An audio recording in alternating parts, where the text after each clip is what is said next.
खिलौना देता है फिर भी चुप नहीं होता है। अंत में बच्चे की माँ आती है और उसको गोद में उठा करके अपनी कंचुकी का आवरण उसके ऊपर ढक लेती है और उस बालक के मुखाम्बोज में अपना स्तन प्रदान कर देती है, दूध पिलाती है।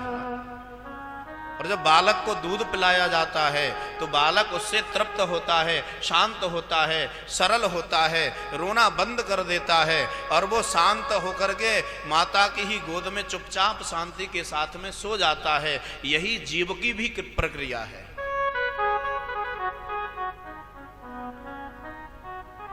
जब जीव किसी विरही रसिक के संग का अवलोकन करते हुए विरही हो जाता है, उस वृंदावन में हा कृष्ण कहता हुआ विचरण करता है, तो ठाकुर जी क्या करते हैं? ठाकुर जी उसको प्रलोभन देते हैं, कभी मान प्रतिष्ठा दे देते हैं, कभी आकर्षण के खिलौने दे देते हैं, कभी धन दे देते हैं, कभी बड़ी बड़ी यश की टॉफियां दे देती हैं।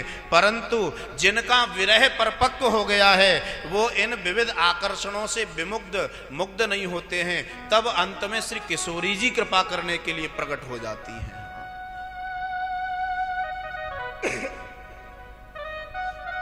और तब श्री किशोरी जी उस वैष्णव को एक कोने में ले जाती हैं, कुंज के कोने में,